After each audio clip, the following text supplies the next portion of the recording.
Olá, Nuski, tudo bem? Meu nome é Adja, sou professora de Geografia e a aula de hoje será sobre o continente africano. Você já... A África é um continente que apresenta grande diversidade com contrastes naturais e sociais. Em seu vasto território, que tem uma área de 30.272.922 quilômetros quadrados, que corresponde a aproximadamente 20% das terras emersas do planeta. Encontramos uma enorme variedade de paisagens e grande quantidade de riquezas naturais. O continente africano é cortado pela linha do Equador e pelo meridiano de Greenwich. Suas terras se estendem pelos hemisférios norte e sul, oriental, leste e ocidental oeste, e seus limites territoriais são: ao norte, o mar Mediterrâneo; a nordeste, o mar Vermelho; a leste, o Oceano Índico; e a oeste, o Oceano Atlântico; ao sul, a junção dos oceanos Atlântico e Oceano Índico. O continente africano é formado por 54 países independentes, além do Saara Ocidental, que é o único território continental africano que não é independente. Apresenta também alguns territórios insulares pertencentes a países europeus, como a ilha de Açores e da Madeira, de possessão de Portugal, e das Ilhas Canárias, de possessão da Espanha, além da ilha de Santa Helena, sob domínio do Reino Unido. Antes da ocupação dos europeus no século XV, os africanos viviam de um farto comércio baseado no ouro, no marfim e em peles de animais. Esse comércio era muito desenvolvido, extrapolando os limites do continente, pois era comum negociar com os árabes e com os indianos.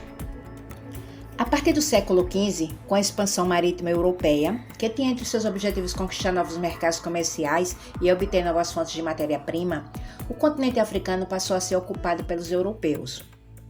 Foram estabelecidos na costa do continente africano entrepostos locais onde era feita a comercialização e a troca de mercadorias vindas de diferentes regiões. A maioria dos entrepostos se localizava no litoral dos oceanos Índico e Atlântico. Naquele período, a principal via de transporte para alcançar longas distâncias era a marítima. Os europeus, principalmente os portugueses e os espanhóis, começaram a aprisionar os africanos para serem escravizados e vendidos às colônias do Novo Mundo. O continente africano perdeu um grande contingente populacional. Pelos portos foram embarcados milhões de africanos, entre homens, mulheres e crianças, destinados ao trabalho escravo nas colônias da América. Estima-se que 11 milhões de africanos tenham sido retirados de suas terras e enviados às colônias americanas para trabalhar nas plantações e na exploração mineral, principalmente de ouro. Antes da dominação europeia, o continente ainda não era dividido em países. Nesse vasto território, habitavam diferentes etnias. Em seus territórios praticavam a caça, a pesca e a agricultura. Até então, havia muitos reinos. O continente africano era e ainda é composto por uma enorme variedade étnica. O fato de sua população ser majoritariamente negra não implica ser homogênea. Ao contrário, há uma grande quantidade de culturas e línguas.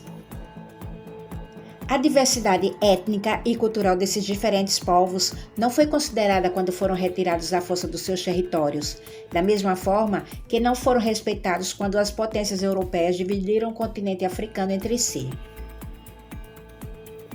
A escravização do elemento negro africano foi calcada na crença da superioridade intelectual e física do elemento branco europeu. O racismo levou à prática de muita violência. Em uma relação de absoluta dominação, o africano escravizado se tornava propriedade, podendo ser comprado, alugado, doado e até mesmo maltratado por seu senhor, sem que isso constituísse crime. A prática de escravização, porém, já existia no território africano, antes da chegada dos europeus.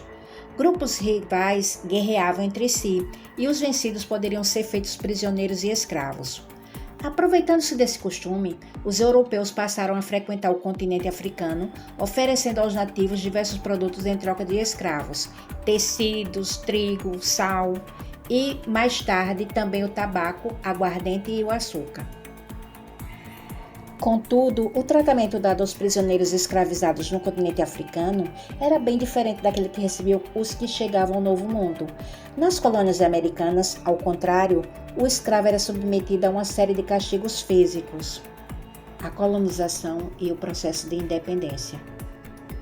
Após a independência das colônias americanas, governantes dos países europeus que mantinham relações comerciais e econômicas com a África passaram a demonstrar maior interesse pelo continente.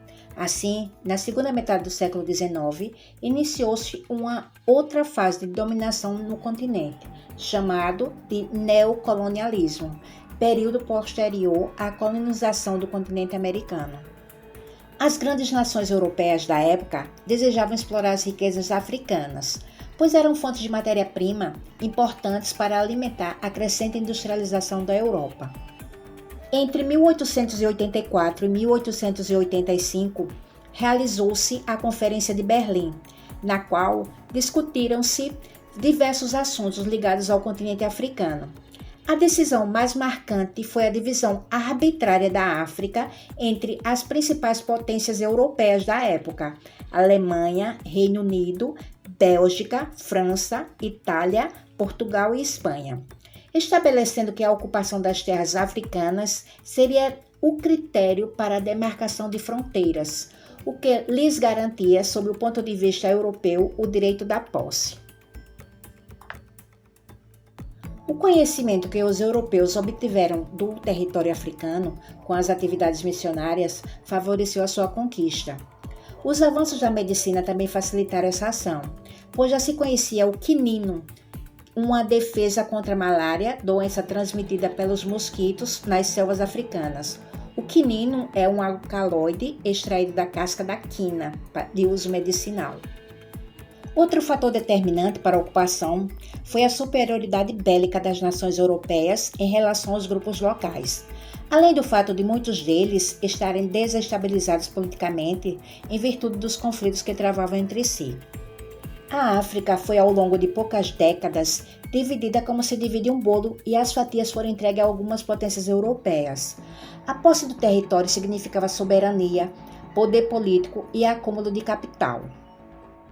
O Reino Unido e a França foram os países que obtiveram mais territórios, seguidos de Portugal, Bélgica e Espanha. Na partilha colonial, não se considerou os diferentes povos, nem seus costumes e idiomas. Grupos étnicos e rivais foram colocados no mesmo domínio, restrito a um espaço territorial. Nações foram divididas e controladas por potências diferentes. A partir da Segunda Guerra Mundial, que envolveu a Europa, colônias africanas iniciaram seu processo de descolonização, ou seja, da independência. Aproveitando-se do momento que muitas nações europeias se encontravam enfraquecidas pela guerra, os movimentos nacionalistas fortaleceram-se e passaram a fazer pressão política pelo desejo de independência. Muitos desses movimentos de cunho libertário entraram em confronto armado com os dirigentes locais, gerando instabilidade, insegurança e milhares de mortes. É o caso de Angola, onde os movimentos de libertação foram duramente reprimidos pelos portugueses. Na Argélia, a Guerra Civil durou 8 anos, de 1954 a 1962, e nesse período os franceses torturaram e mataram muitos presos políticos. Um dos movimentos mais violentos foi o de libertação do Quênia, então colônia britânica. Cerca de 13 mil africanos morreram nos conflitos entre 1952 e 1956. Além de usar a força para reprimir os movimentos nacionalistas, as potências europeias procuraram retardar o processo de descolonização, negociando acordo para que os países não recebessem ajuda externa e continuassem economicamente dependentes das nações estrangeiras. Assim, poderiam continuar explorando os recursos naturais e a mão de obra africana. A maioria dos países africanos só conquistaram a independência política na segunda metade do século XX, mas continuou dependente economicamente dos países colonizadores. Esse é um dos fatores responsáveis pela atual situação econômica, social e política desfavorável do continente. Encerrando por aqui a primeira parte sobre o continente africano. Vem aí África 2. Se liga aí que eu te espero lá, tá? Mas